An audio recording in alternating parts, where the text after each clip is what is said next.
이 고전의 상당 부분은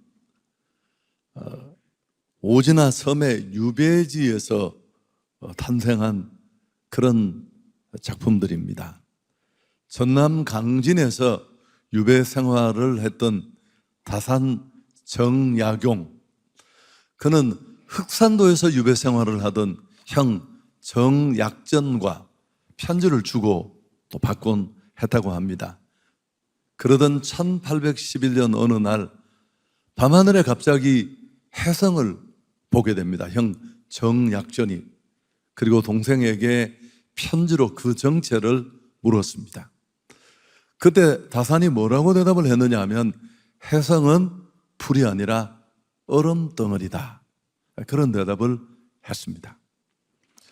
프레드 휘플이라는 미국의 천문학자가 1950년에 와서야 비로소 논문에서 발표를 합니다. 혜성은 돌이 섞인 얼음 덩어리다라는 그런 가설을 제시하게 되는데 무려 140년 앞선 해안으로 이런 얘기를 했습니다. 아마도 유배지라는 독특한 환경이 이런 통찰력을 제공한 게 아닐까 생각을 합니다. 여러분, 여행을 한다든지 혹은 혼자만의 시간을 가지는 것은, 조용히 시간을 가지는 것은 낭비하는 것이 아닙니다. 새로운 통찰력을 얻는 그런 충전의 기회가 될 수 있습니다. 6월 한 달 우리 한성교회는 이 금요 집회 시간에 하프타임이라는 주제로 이제 집회를 하게 되는데요. 오늘 제가 테이프를 끊습니다만은 하프타임은 경기의 전반과 후반 사이에 있는 휴식 시간을 말합니다. 인터벌이라고도 하는데 사실은 전반을 어떻게 뛰었든지 간에 이 하프타임에 우리가 잘 좀 돌아보고 또 고민도 하고 성찰도 하고 반성도 하고, 그러면 후반은 얼마든지 달라질 수 있습니다. 이제 휴가철과 맞물려 우리 교회 일정도 다 끝이 나고 이제 이런 계절을 우리가 맞게 되었습니다. 그래서 어떻게 하면 자칫하면 그저 휴식하고 또 쉬는 것으로 이 모든 시간을 보낼 수 있습니다만은 그런 시간이 우리에게 필요하기도 합니다만은 한 걸음 더 나아가서 새로운 시각 또 새로운 재충전의 기회를 갖고 이제 남아있는 2020년의 후반, 여러분 인생은 다시는 없어요. 반성은 있지만 다시는 없잖아요. 그런 면에서 우리가 좀 오늘 말씀을 들었으면 하는데, 이스라엘의 아주 어두웠던 칠흑 같은 시기에 그 시대의 적 우상 앞에 당당하게 섰던 영적 거목이 있습니다. 그가 바로 엘리야이죠. 불의 종으로 우리 기억 속에 남아 있습니다만 그가 어떻게 이렇게 반듯하게 만들어졌는지 그 배경을 보여주는 본문인데, 어느 날 이 엘리야는 그릿 시내가로 보내집니다. 오늘 2절 3절에 보면 여호와의 말씀이 엘리야에게 임하여 이르시되 너는 여기서 떠나 동쪽으로 가서 요단 앞 그릿 시내가에 숨으라. 하나님은 열심히 그 시대의 우상의 세력들과 싸우던 엘리야를 그릿 시내가로 보냅니다. 아무도 가지 않는, 지금으로 말하면 험지로 그를 보냈습니다. 까닭이 당연히 있을 겁니다. 엘리야 선지자의 시대는 아무러하기 그지없는 그런 시대였습니다. 우리가 알듯이 우상 숭배가 만연했고요.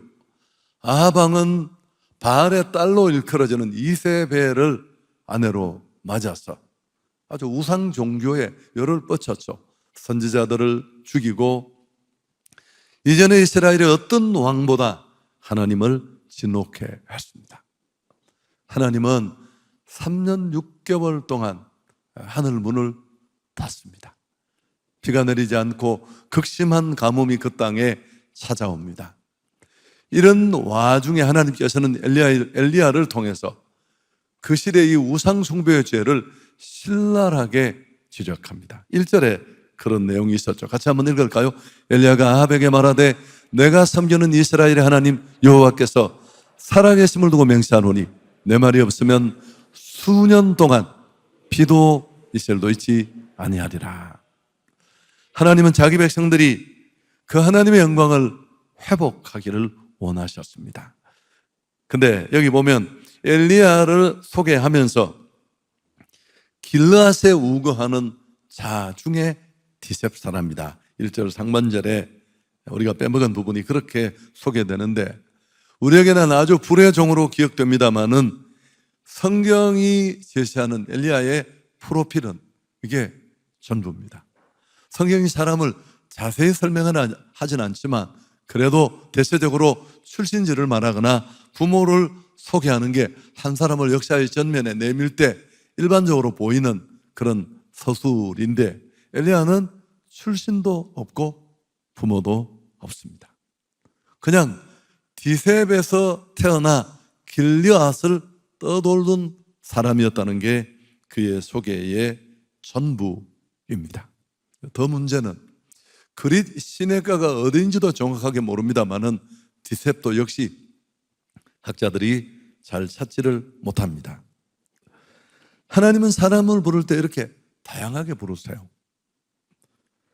부른 다음에 반드시 그 다양한 사람들을 하나님이 사용하시기에 적합한 사람으로 훈련시키십니다. 은혜로 부르시지만 그냥 날 것으로 쓰시지는 않습니다. 반드시 다듬고 훈련시키는데요. 여러분 어떤 인물을 떠올리셔도 좋아요. 예외는 한 사람도 없습니다. 아브라함, 다윗, 요셉, 바울, 디모데 누구라도 좋아요. 우상 숭배와의 한판 승부에서 정말 시대의 빛이 되었던 선지자입니다. 바알이 하나님이냐 여호와가 하나님이냐 신랄하게 정면 충돌해 있는 이 상황, 여러분 지금도 전혀 다르지 않아요.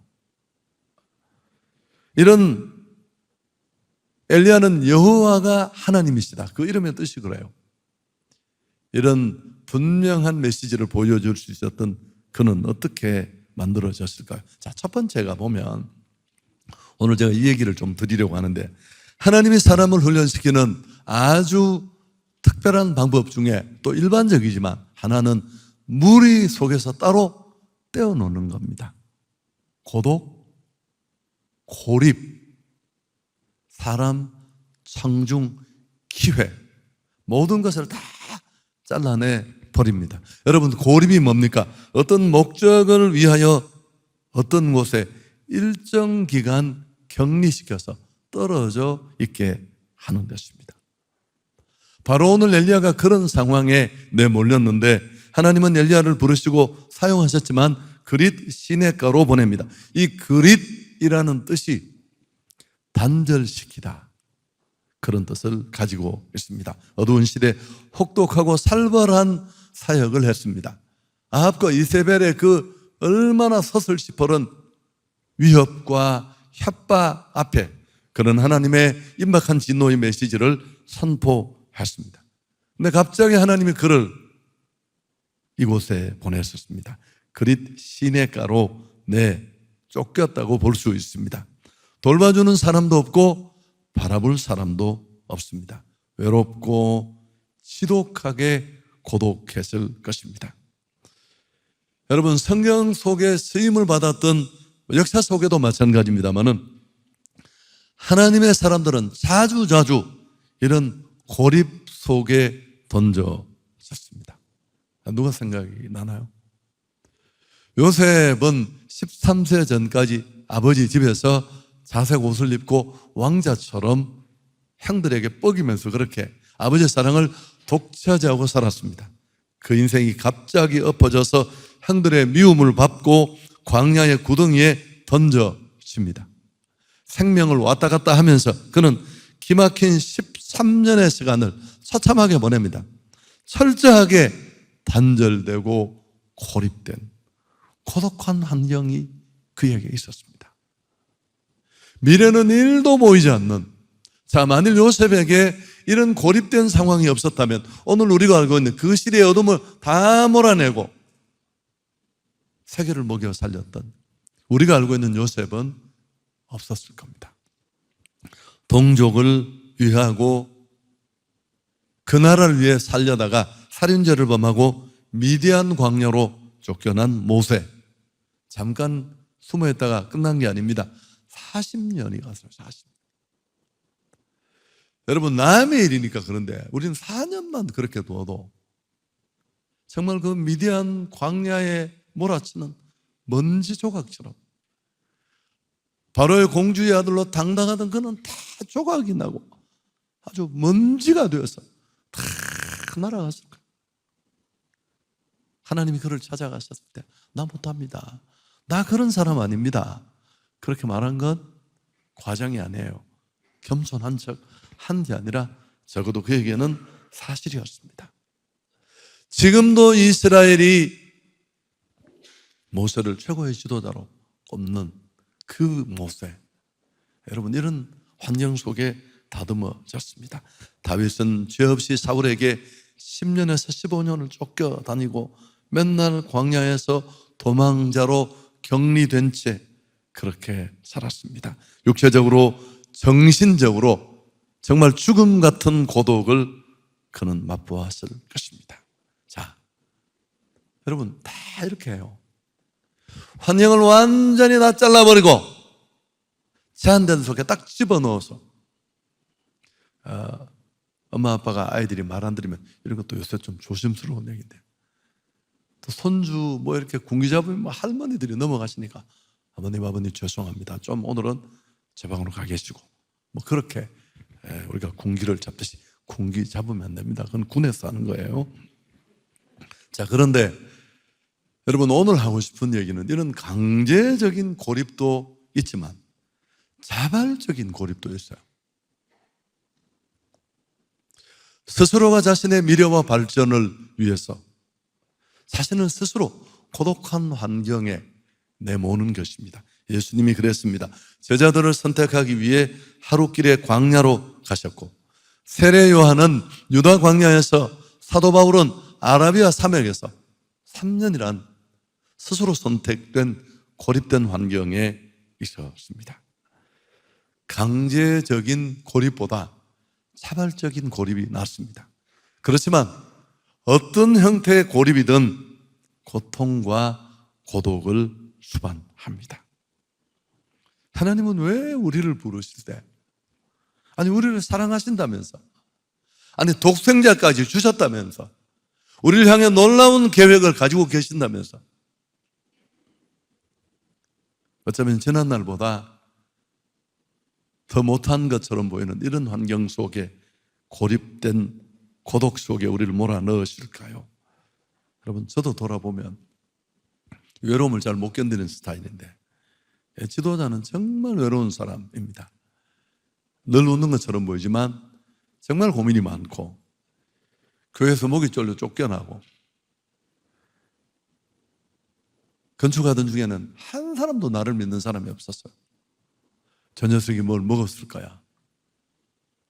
여러분, 그렇게 오해를 받으면서 정말 하나님 한 분만 바라보는 지독한 고민, 고독, 그런 것도 경험을 했습니다. 자, 그렇다면 도대체 이런 일을 통해 하나님은 뭘 원하시는 걸까? 자, 그리시네가의 체험을 통해 엘리야가 어떻게 준비되었을까요? 뭐 뻔합니다. 하나님은 항상 우리에게 관심이 딱 하나예요. 그게 뭘까요? 우리가 뭘 하느냐, 어떤 일을 하느냐, 어떤 헌신을 하느냐, 뭘 하느냐보다 그분이 우리에게 정말 관심이 있는 거 한번 따라가십니다. 하나님은 우리가 어떤 사람이 되느냐에 관심을 가지신다. 하나님은 우리가 하는 일보다 우리가 어떤 사람이 되느냐에 관심이 있으세요. 궁극적으로 우리가 진짜 믿음의 사람이 되느냐에 온통 관심이 집중되어 있습니다. 엘리야를 그릿 시내가로 보내면서 하나님이 희한한 약속을 하십니다. 하나님은 그곳에 날마다 까마귀를 보내 그의 먹을 것을 주시겠다고 4절에 말했습니다. 순종해서 갔더니만 약속처럼 하루도 빠짐없이 아침 저녁으로 먹이를 보내셨습니다. 먹이셨습니다. 6절에 보면 까마귀들이 아침에도 떡과 고기를 저녁에도 떡과 고기를 가져왔고 그릿 시내가 물을 마셨다. 잘 주시네. 몇 끼마다 주시네. 여러분 이렇게 여겨집니까? 속상하는 일이에요. 이게 뭐 하는 겁니까? 한꺼번에 하루를 주든지 3일치를 주듯이.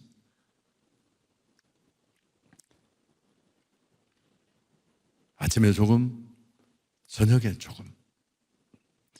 사실 이 그릿 시내가는 고독 훈련과 함께 철저하게 주님만 바라보는 믿음의 훈련장입니다.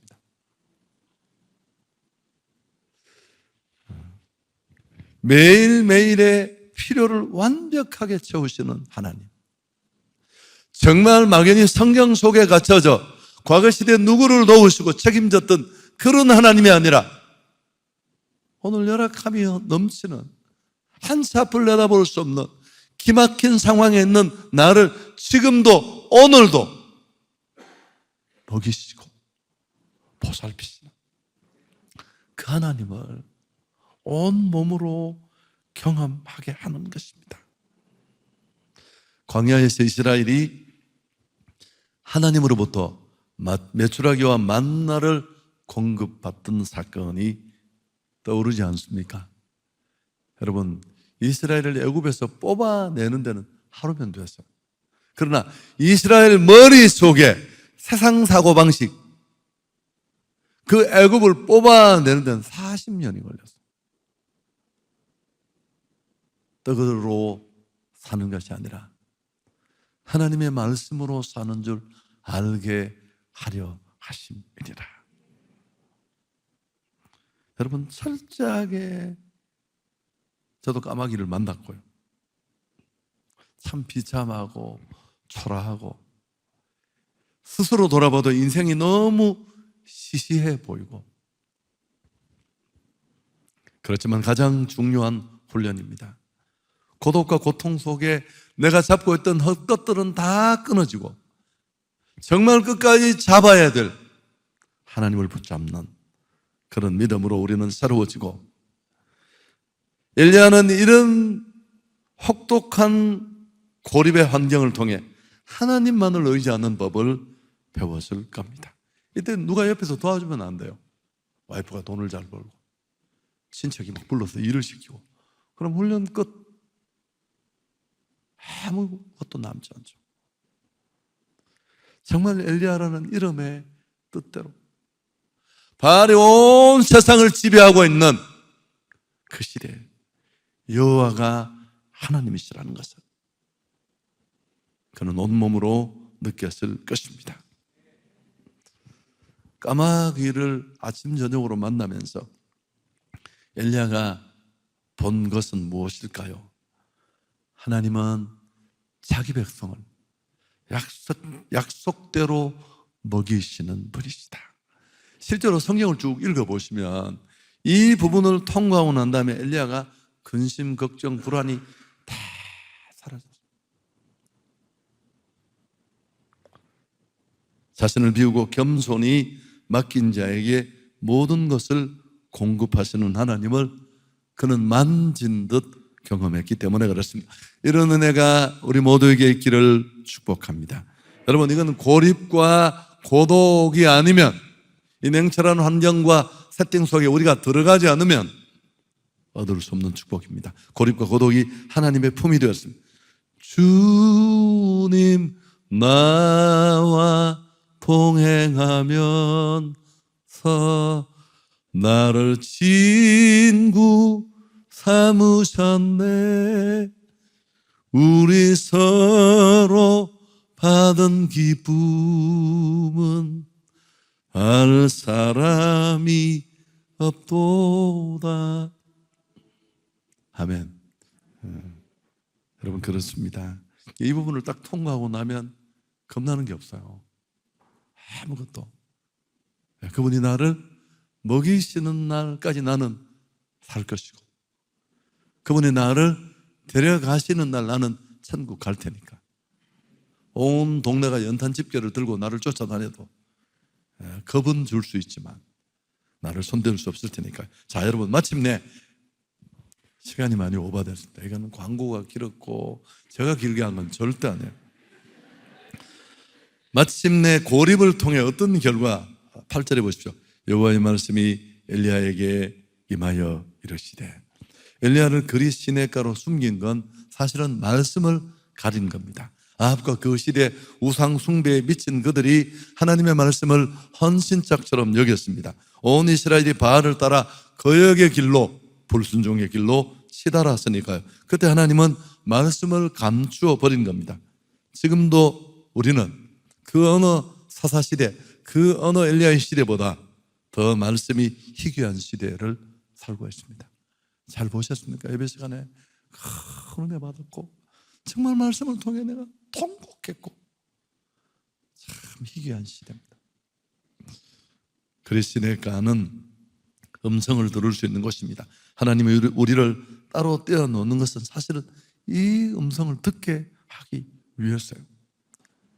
많은 사람과 섞여 떠들고 소리 지르고 교제의 축복 속에 있는 것처럼 보이지만 아무것도 들리지 않습니다.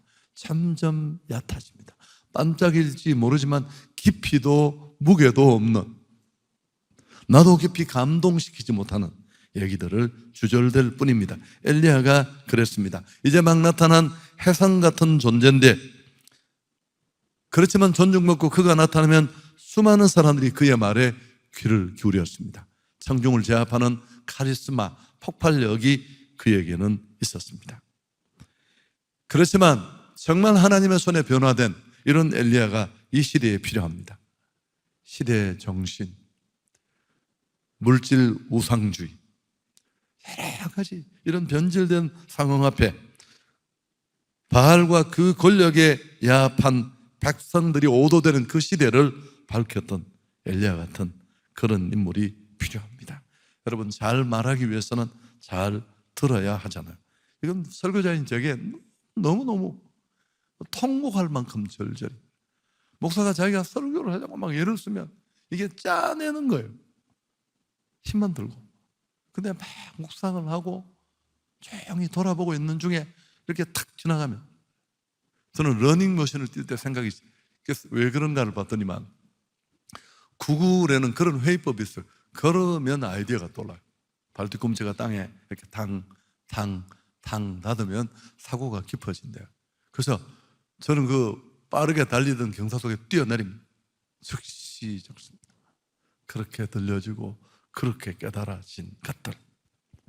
자, 설교 마치겠습니다. 고독과 고립은 우리에게 주어진 축복입니다. 현대인들은 너무 바쁘게 살고 그리 시냇가 같은 이런 새로움을 경험하는 장소는 우리에게 후진 곳이고 또 쫓겨나는 것 같은 그런 아픈 자리가 될 수 있습니다. 그렇지만 하나님은 우리가 그렇게 홀로 있는, 고독하게 버려진 자처럼 있는 그곳에, 고립된 환경 속에 우리를 찾아와 위로하시고 치료해 주시고 눈을 열어주십니다. 여러분, 이 하프타임 집회를 기점으로 이후에 어떤 설교를 들려주실지 모르지만 제가 여러분에게 드리고 싶은 방향이 있다면 이 여름철 하절기를 휴식의 시간으로만 보내지 마시고 이런 영적 성숙의 기회로 삼았으면 좋겠습니다. 그러려면 어떻게? 의도된 휴식이 필요합니다. 그리고 스스로 자발적인 고독에 참여해야 됩니다. 스스로 자신을 이끌어 그릿 시냇가로 내몰아야 돼요. 장소, 시간, 오해 소지가 있지만 뭐 산티아고로 순례길을 가든지 뭘 하든지. 혼밥, 혼술이 대세고, 그래서 사람과 어울리지 않는 혼자 떨어져 보내는 시간을 우리는 무서워하고 또 쓸쓸하게 느껴집니다. 뭔가 뒤처지는 것 같기도 하고 놓치는 게 있을 것 같기도 하고. 사실 오늘 이 혼자 있는 시간의 힘이라는 설교의 제목 괜찮아 보이잖아요. 이게 책 제목입니다. 사이토 다카시라는 사람의 유명한 책인데, 이 책에 보면 고독과 고립이 무엇인지, 왜 중요한지를 사이토 다카시는 말합니다. 대학에서 학생을 가르치는 분이신데, 혼자 수업 듣는 학생과 친구들과 몰려다니는 학생, 이 둘을 비교해 보면 여러분 어떨 것 같아요? 에너지와 몰입도가 완전히 다르대요. 관계도 좋고 늘 인기도 좋고 몰려다니는 아이와 홀로 고독하고 고립된 것처럼 보이지만 공부에 집중하는 아이는 완전히 달랐고, 실제로 저자 이 사이토 다카시 자신도 10년 넘는 스스로 처한 고립된 환경 속에 철저하게 공부하고 실력을 쌓아서 마침내 이렇게 대학 교수가 되는 자리까지 간 사람입니다. 여러분, 무리지어 다니면서 정상에 오른 사람은 없습니다. 성공은 혼자 있는 시간에 집중할 수 있는 힘에 달려 있습니다. 다산 정약용은 18년 동안 유배 생활을 하면서 500권의 책을 썼어요. 샤넬을 만든 그 샤넬도 마찬가지입니다. 어린 시절을 수도원에서 보냈어요. 그 고독한 버려진 자리에서 거울을 보며 혼자만의 시간을 보냈습니다. 자신과 대화하면서. 나중에 세계적인 디자이너로 성공을 하고 난 다음에도 혼자 있고 싶으니까 가달라고 요청을 하고 스스로 자발적인 고독을 취하면서 그런 지금껏 정상의 자리에 있는 겁니다. 오늘 말씀을 꼭 마음에 기억하시고 우리가 새로운 단계로 나아가는 거룩한 결단, 도전이 있기를 축복합니다.